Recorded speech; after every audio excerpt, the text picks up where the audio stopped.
कि मैंने ट्वीट किया था कि इस जो ये सब कमेटी का रिपोर्ट होगा, मैंने बोला था कि कुछ निकलेगा नहीं वहां से तकरीबन 1 महीना पहले, और दूसरी डेट दी जाएगी या फिर दूसरी कमेटी बनाई जाएगी। तो नॉर्मली जो मुझे मालूम है कि आप कैबिनेट के सामने कोई ऐसी चीज नहीं रख सकते हैं जो लॉ ने क्लियर नहीं की, because you can't put something which is illegal in front of the cabinet. So cabinet से क्लियर करके जाती है।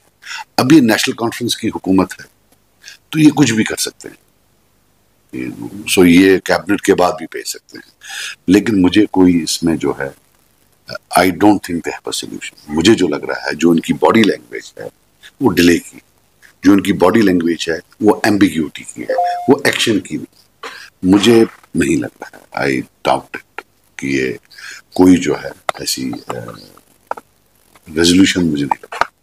और जुलाई में भी अभी एक सेशन आने वाला है असेंबली का, हमने देखा लगातार आप मुद्दे उठा रहे हैं, फिर वो रिजर्वेशन को लेके हो या रेगुलराइजेशन जो डेली वेजेस का था उसका था, लेकिन स्टूडेंट्स के लिए क्या कहना चाहेंगे? क्योंकि अगर उनके पास प्रेजेंट गवर्नमेंट ऑप्शन नहीं है तो जो ऑपोजिशन है उनकी तरफ से क्या? आपने पूछा होगा ना अभी वो क्या बोल रहे थे, आपके जो टीवी चैनल्स हैं, मैंने सुना अभी हुआ है प्रेस कॉन्फ्रेंस, तो क्या बोला उन्होंने? सीएम साहब ने क्या बोला? देखिए, अगर हम सीएम साहब की बात करें, अभी उन्होंने एक बयान दिया जम्मू में और उन्होंने कहा है कि आज जाके जो पीडीपी है या सजाद अली लोन है वो रिजर्वेशन को लेके बात कर रहे हैं, लेकिन जब वो पावर में थे 5 साल के लिए तब उन्होंने कभी इस मुद्दे पे बात नहीं की।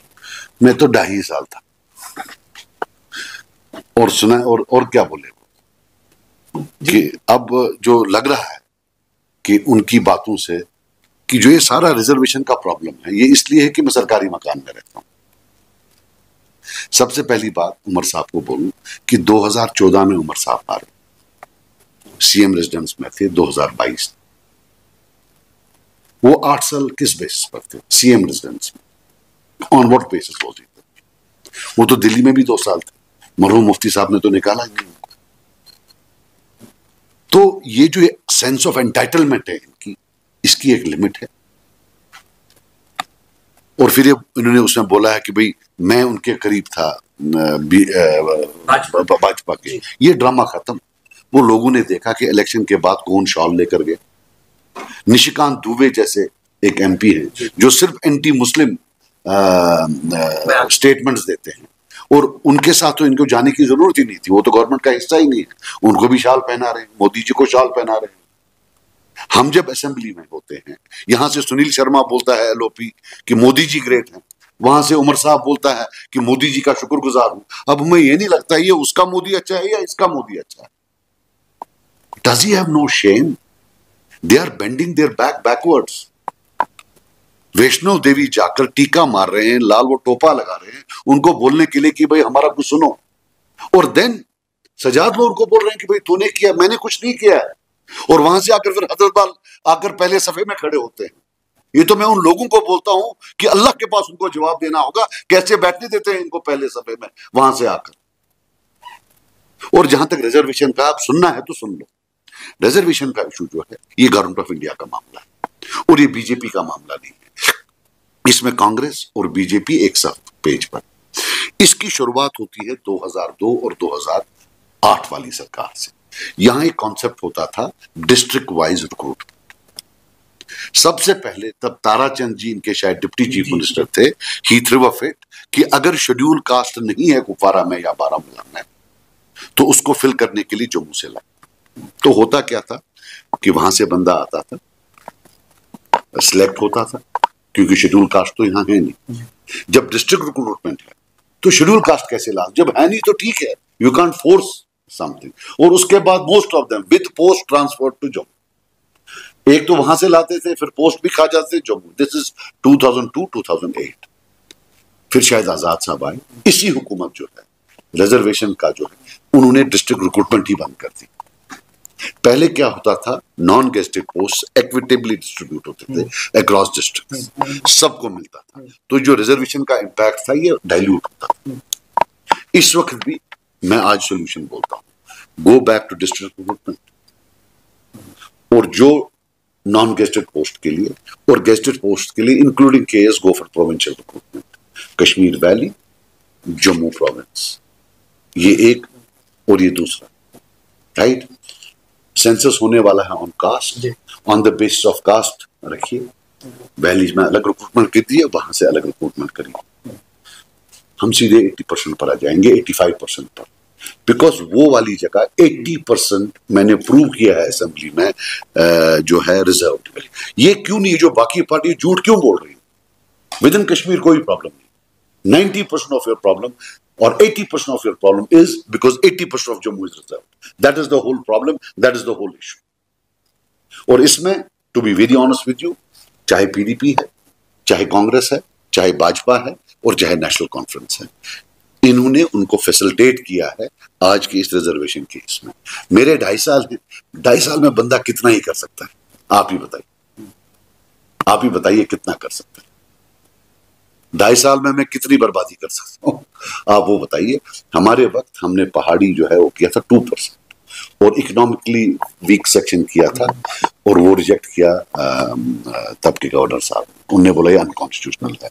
हालांकि फिर जब गवर्नमेंट ऑफ इंडिया से आया और हमारा जो EWS था वो टारगेटेड था to urban areas, Srinagar, Jammu, Anantnag, Sopore, और हमने वहां जो सैलरी का रखा था, कोई लैंड वैंड का नहीं रखा था, सैलरी रखी थी 1 लाख, उसमें गरीब एक्चुअल आ जाता। इस वक्त भी जो EWS की क्लासिफिकेशन है ये चेंज कर सकते हैं, they can do many things but they don't want to do it, and this is they will have to do, and then we will also have to approach government of India that come what may, आप बाहर के jobs should be reserved for locals, right?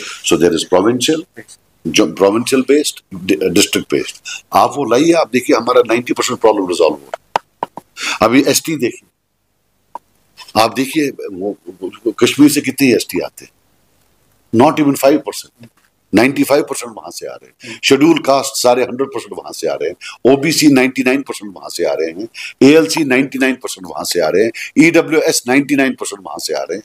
यहाँ मुश्किल से RBI आ रहा है, वो भी I think that has been brought down to 10% और कितना है, 10% है, 10 या मुझे याद नहीं है कितना है।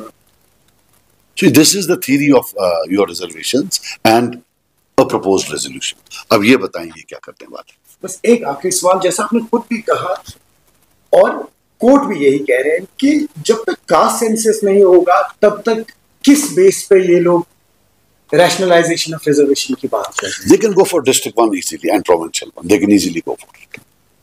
You cannot kill. Look, I'll tell you one thing. हमारे यहाँ टॉप डॉक्टर्स आए थे, डॉक्टर अली जान साहब थे, खुरू साहब थे, गुरु साहब थे, अलाकबंद साहब थे। अगर रिजर्वेशंस होती, इनमें से एक भी नहीं होता, not one. We are talking of a disaster at a future date. This cannot be allowed. We have great structural engineers, great advocates. So, affirmative action, downtrodden को ऊपर उठाना, nobody is against that. But not at the cost of totally annihilating merit and having a meritless society.